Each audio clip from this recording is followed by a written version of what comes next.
Reform UK have announced the Britannia card today, and the principles of it I very much think are very positive.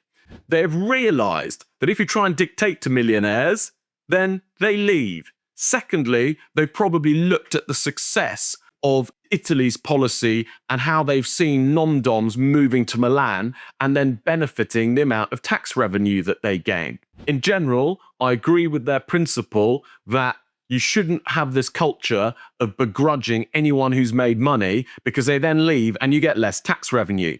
Two key points that I saw today was they announced that since Rachel Reeves has increased the rate of capital gains tax revenue has fallen.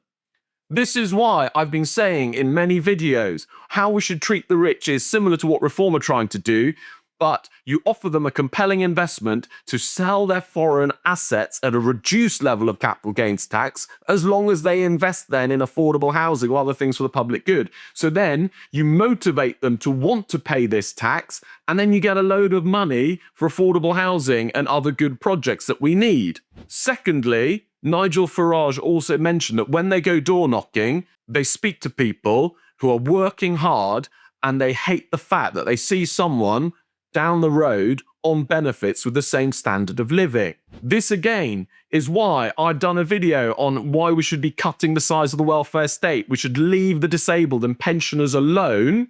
However, for everyone else, like the unemployed, you just say you can't get any benefits for no productivity. So I'm also trying to encourage some form of meritocracy in the UK.